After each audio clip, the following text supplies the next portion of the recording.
So ESPN also, bold prediction for this game.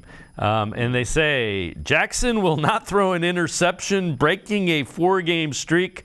While he's tossed 4 picks in last season's home win over the Browns, Jackson avoided turning the ball around against beleaguered Cleveland defense.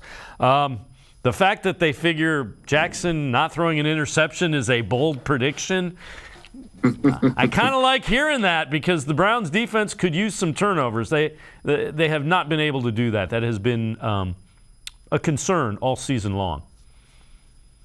Yeah, I mean, you think about it, it felt like it was, 4 interceptions and like 5 or 6 drives last year against Lamar Jackson.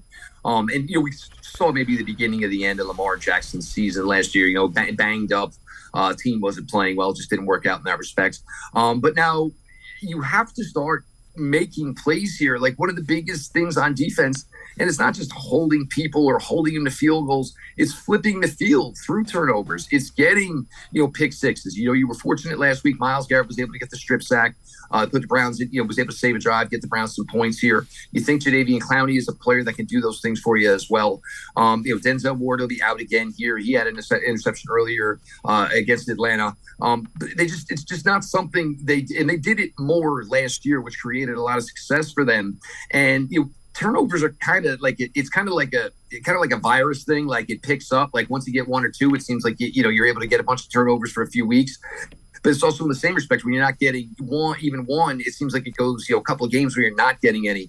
But to get turnovers, sometimes you got to make a gamble. Sometimes you got to reach in, strip, or you're jumping a ball that you shouldn't. And the Browns' coverage hasn't necessarily been this great this year, so it's kind of hard to tell guys that have made mistakes in coverage, go gamble, go get me an interception. Because for the Browns, the way it's worked, that's how you end up with Corey Davis going 67 yards with nobody on him. So it's a tricky slope. I think for the Browns, you want to start with smart, contested football, tackling players correctly, getting in the holes, just being able to shut down drives before you can expect turnovers. Because, you start gambling for turnovers as a defense, you usually end up giving up more yards, giving up more points, and God knows this defense can't afford that.